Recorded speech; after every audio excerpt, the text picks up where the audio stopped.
Davanagere ticket ಬಗ್ಗೆ ಅಸಮಾಧಾನ ಇದ್ದಿದ್ದು ನಿಜ. ನಸೀರ್ ಅಹಮದ್ ತಲೆದಂಡ ಬೆನ್ನಲ್ಲೇ ಈಗ ಜಮೀರ್ ಬಾಂಬ್ ಅನ್ನು ಹಾಕಿದ್ದಾರೆ. ಮುಸ್ಲಿಮರಿಗೆ ಟಿಕೆಟ್ ಕೊಟ್ಟಿಲ್ಲವೆಂಬ ಅಸಮಾಧಾನ ಇತ್ತು. ಟಿಕೆಟ್ ವಿಚಾರದಲ್ಲಿ ನಾನು ಯಾವುದೇ ಮುಚ್ಚುಮರೆ ಮಾಡೋದಿಲ್ಲ ಅಂತ ಹೇಳ್ತಾ ಇದ್ದಾರೆ. ಕೆಪಿಸಿಸಿ ಸಭೆಯಲ್ಲಿ ನಾನು ಓಪನ್ ಆಗಿ ಟಿಕೆಟ್ ಬಗ್ಗೆ ಹೇಳಿದ್ದೆ. ನಾನು ಅಬ್ದುಲ್ ಜಬ್ಬಾರ್ ಅವರ ಹೆಸರು ಬಳಕೆ ಮಾಡಿಲ್ಲ ಅಂತೇಳಿ ಹೇಳ್ತಾ ಇದ್ದಾರೆ. 7 ಮಂದಿ ಮುಸ್ಲಿಮರಲ್ಲಿ ಯಾರಿಗೆ ಬೇಕಾದರೂ ಕೊಡಿ ಅಂತ ಹೇಳಿದ್ದೆ. ನಾನು ಏಪ್ರಿಲ್ 7ರವರೆಗೂ ನಾನು ಕೇರಳದಲ್ಲಿ ಪ್ರಚಾರವನ್ನು ಮಾಡಬೇಕಾಗಿತ್ತು. ಆದರೆ ಸಿಎಂ ಏಪ್ರಿಲ್ 5ರಂದು ದಾವಣಗೆರೆಗೆ ಬರಬೇಕು ಅಂತ ಹೇಳಿದರು. ಸೊ ಅದೇ ರೀತಿಯಲ್ಲಿ ನಾನು ಸ್ಥಗಿತಾ ಬಂದೆ ಅಂತ ಹೇಳ್ತಾ ಇದ್ದಾರೆ ಜಮೀರ್ ಅಹಮದ್. ಕೆ.ಸಿ. ವೇಣುಗೋಪಾಲ್ ಅನುಮತಿ ಪಡೆದ ದಾವಣಗೆರೆಗೆ ಬಂದಿದ್ದೇನೆ. ನಾನು ಅವರ ಅನುಮತಿಯನ್ನು ಪಡೆದುಕೊಂಡು ದಾವಣಗೆರೆಗೆ ಎಂಟ್ರಿಯನ್ನು ಕೊಟ್ಟೆ. ನಾನು ಸಿಎಂ ಸೂಚನೆಯಂತೆ ದಾವಣಗೆರೆಗೆ ಬಂದು ಪ್ರಚಾರ ಮಾಡಿದೆ. ಪ್ರಚಾರದಲ್ಲಿ ನಾನು ಸಹಿತ ಭಾಗಿಯಾಗಿದ್ದೆ. ಸಿಎಂ ಹೇಳಿದ್ರು ನಸೀರ್ ಅಹಮದ್ ಪ್ರಚಾರಕ್ಕೆ ಹೋಗಲಿಲ್ಲ ಅಂತೇಳಿ. ಹೀಗಾಗಿ ನಸೀರ್ ಅಹಮದ್ ವಿರುದ್ಧ ಕ್ರಮ ಕೈಗೊಂಡಿರಬಹುದು ಅನ್ನುವಂಥದ್ದು ಕೂಡ ಮಾಹಿತಿ ಇದೆ. ಸೊ ಬೆಂಗಳೂರಿನಲ್ಲಿ ವಸತಿ ಸಚಿವ ಜಮೀರ್ ಅಹಮದ್ ಹೇಳಿಕೆ ಒಂದನ್ನು ನೀಡಿದ್ದಾರೆ. ಇನ್ನು ಮುಖ್ಯವಾಗಿ ದಾವಣಗೆರೆ ಟಿಕೆಟ್ ಬಗ್ಗೆ ಅಸಮಾಧಾನ ಇದ್ದಿದ್ದಂತೂ ನಿಜ, ಅದನ್ನು ನಾವು ಒಪ್ಕೊಳ್ತೀನಿ. ಆದರೆ ನಸೀರ್ ಅಹಮದ್ ತಲೆದಂಡ ಆಗಿರುವಂತಹ ಬೆನ್ನಲ್ಲೇ ಈಗ ಜಮೀರ್ ಅವರು ಒಂದು ಹೇಳಿಕೆ ಒಂದನ್ನು ನೀಡಿದ್ದಾರೆ. ಮುಸ್ಲಿಮರಿಗೆ ಟಿಕೆಟ್ ನೀಡಿಲ್ಲ ಅನ್ನುವಂಥದ್ದು ಒಂದು ಕಡೆ ಅಸಮಾಧಾನ ಇತ್ತು, ಬೇಸರ ಇತ್ತು. ಸೊ ಆ ಒಂದು ಕಾರಣದಿಂದಾಗಿ ಈ ಒಂದು ಟಿಕೆಟ್ ವಿಚಾರದಲ್ಲಿ ನಾನು ಯಾವುದೇ ರೀತಿಯಾಗಿ ಮುಚ್ಚುಮರೆಯನ್ನು ಮಾಡಿದ್ದಿಲ್ಲ. ಕೆಪಿಸಿಸಿ ಸಭೆಯಲ್ಲಿ ನಾನು ಓಪನ್ ಆಗಿ ಟಿಕೆಟ್ ಬಗ್ಗೆ ಹೇಳಿದ್ದೆ.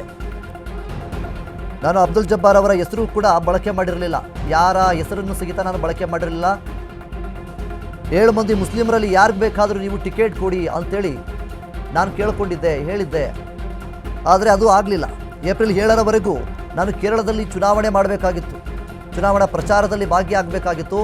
ಸೊ ಸಿಎಂ ಸಿದ್ದರಾಮಯ್ಯನವರು ನನ್ನನ್ನು ಏಪ್ರಿಲ್ 5ನೇ ತಾರೀಕು ದಾವಣಗೆರೆ ದಕ್ಷಿಣ ಕ್ಷೇತ್ರಕ್ಕೆ ಬನ್ನಿ ಅಂತ ಏನು ಕರೀತಾರೆ, ಅವರಿಗೆ ಬೆಲೆ ಕೊಟ್ಟು ನಾನು ಪ್ರಚಾರಕ್ಕೆ ಬಂದು ಭಾಗಿಯಾಗಿದ್ದೆ ಅಂಥೇಳಿ ಜಮೀರ್ ಅಹಮದ್ ಅವರು ಹೇಳ್ತಾ ಇದ್ದಾರೆ. ಕೆ.ಸಿ. ವೇಣುಗೋಪಾಲ್ ಅವರ ಅನುಮತಿಯನ್ನು ಪಡೆದುಕೊಂಡು ಬಂದಿದ್ದೆ. ನಾನು ಸಿಎಂ ಅವರು ಹೇಳಿದಂತೆ ನಾನು ಪ್ರಚಾರವನ್ನು ಸ್ಥಗಿತ ಮಾಡಿದೆ. ಸಿಎಂ ಹೇಳಿದ್ರು ಕೂಡ ನಸೀರ್ ಅಹಮದ್ ಪ್ರಚಾರಕ್ಕೆ ಹೋಗಲಿಲ್ಲ ಅಂಥೇಳಿ ಸಿಎಂ ಸಿದ್ದರಾಮಯ್ಯ ಅವರು ಹೇಳ್ತಾರೆ. ಸೊ ಹೀಗಾಗಿ ನಸೀರ್ ಅಹಮದ್ ವಿರುದ್ಧ ಕ್ರಮ ಕೈಗೊಂಡಿರ್ಬೋದು ಅಂಥೇಳಿ ಹೇಳ್ತಾ ಇದ್ದಾರೆ ಜಮೀರ್ ಅಹಮದ್ ಖಾನ್ ಅವರು. ಒಂದು ಕಡೆ ದಾವಣಗೆರೆ ದಕ್ಷಿಣ ದಂಗಲ್ ಸಾಕಷ್ಟು ಕುತೂಹಲವನ್ನು ಕೆರಳಿಸ್ತಾ ಇದೆ. ಯಾಕೆಂತಂದರೆ ಒಳಗೊಳಗೆ ಸಾಕಷ್ಟು ಮುನಿಸುಗಳು, ಜಗಳಗಳು ಎಲ್ಲವನ್ನೂ ಕೂಡ ನಾವು ಈಗಾಗಲೇ ನೋಡ್ತಾ ಇದ್ವಿ. ಸಾಕಷ್ಟು ಚರ್ಚೆಗಳಿಗೂ ಕೂಡ ಈಗಾಗಲೇ ಕಾರಣವಾಗ್ತಾ ಇದೆ. ಈ ಎಲ್ಲದರ ಮಧ್ಯದಲ್ಲಿ ಜಮೀರ್ ಅವರು ಒಂದು ಸ್ಫೋಟಕವಾದಂತಹ ಹೇಳಿಕೆಗಳನ್ನು ನೀಡಿದ್ದಾರೆ. ನಸೀರ್ ಅವರು ಪ್ರಚಾರದಲ್ಲಿ ಭಾಗಿಯಾಗಿಲ್ಲ ಅಂತೇಳಿ ಸಿಎಂ ಸಿದ್ದರಾಮಯ್ಯ ಅವರು ಹೇಳಿದ್ದಾರೆ. ಸೊ ಇದರಿಂದ ಸಾಕಷ್ಟು ಚರ್ಚೆಗೆ ಕಾರಣವಾಗ್ತಾ ಇದೆ. ಒಂದು ಕಡೆ ನಾನು ಅಬ್ದುಲ್ ಜಬ್ಬಾರ್ ಅವರ ಹೆಸರನ್ನು ಎಲ್ಲೂ ಸಹಿತ ಹೇಳಿರಲಿಲ್ಲ. ಟಿಕೆಟು ಈ 7 ಮುಸ್ಲಿಮರಲ್ಲಿ ಯಾರಿಗಾದರೂ ಟಿಕೆಟ್ ಕೊಡಿ ಅಂಥೇಳಿ ನಾನು ಹೇಳಿಕೆ ಒಂದನ್ನು ನೀಡಿದ್ದೆ.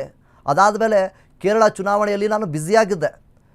ಕೇರಳ ಚುನಾವಣೆಯಲ್ಲಿ 7ನೇ ತಾರೀಕಿನವರೆಗೂ ನಾನು ಚುನಾವಣೆಯಲ್ಲಿ ಬ್ಯುಸಿಯಾಗಿರಬೇಕಾಗಿತ್ತು. ಆದರೆ ಸಿಎಂ ಸಿದ್ದರಾಮಯ್ಯವರು ನನ್ನ 5ನೇ ತಾರೀಕು ಬನ್ನಿ ಈ ಒಂದು ಪ್ರಚಾರಕ್ಕೆ ಭಾಗಿಯಾಗಿ ಅಂಥೇಳಿ ಕರೆದಿದ್ದರು. ಸೊ ಆ ಒಂದು ಕಾರಣಕ್ಕೋಸ್ಕರ ಕೆ.ಸಿ. ವೇಣುಗೋಪಾಲ್ ಅವರ ಜೊತೆ ಅವರ ಅನುಮತಿಯನ್ನು ಪಡೆದುಕೊಂಡು ನಾನು ಇಲ್ಲಿ ದಾವಣಗೆರೆ ದಕ್ಷಿಣ ಕ್ಷೇತ್ರಕ್ಕೆ ಪ್ರಚಾರ ಮಾಡೋದಕ್ಕೆ ಬಂದಿದ್ದೆ ಅಂಥೇಳಿ ಜಮೀರ್ ಅಹಮದ್ ಅವರು ಒಂದು ಹೇಳಿಕೆ ಒಂದನ್ನು ನೀಡ್ತಾ ಇದ್ದಾರೆ.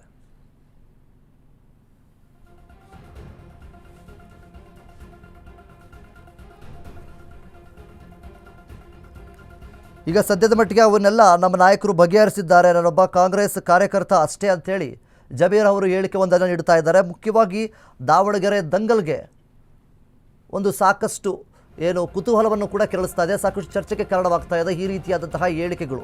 ಒಂದು ಕಡೆ ಸಿಎಂ ಸಿದ್ದರಾಮಯ್ಯವರು ಈಗಾಗಲೇ ಜಮೀರ್ ಅಹಮದ್ ಅವರನ್ನು ಮನೆಗೆ ಕರೆಸಿಕೊಂಡು ಏನಾಗ್ತಾ ಇದೆ, ಸಾಕಷ್ಟು ಆರೋಪಗಳು ಕೇಳಿ ಬರ್ತಾ ಇದೆ ಅಂತೇಳಿ ಅವರು ಕೂಡ ಮಾತುಕತೆಯೊಂದನ್ನು ಮಾಡಿದ್ದಾರೆ.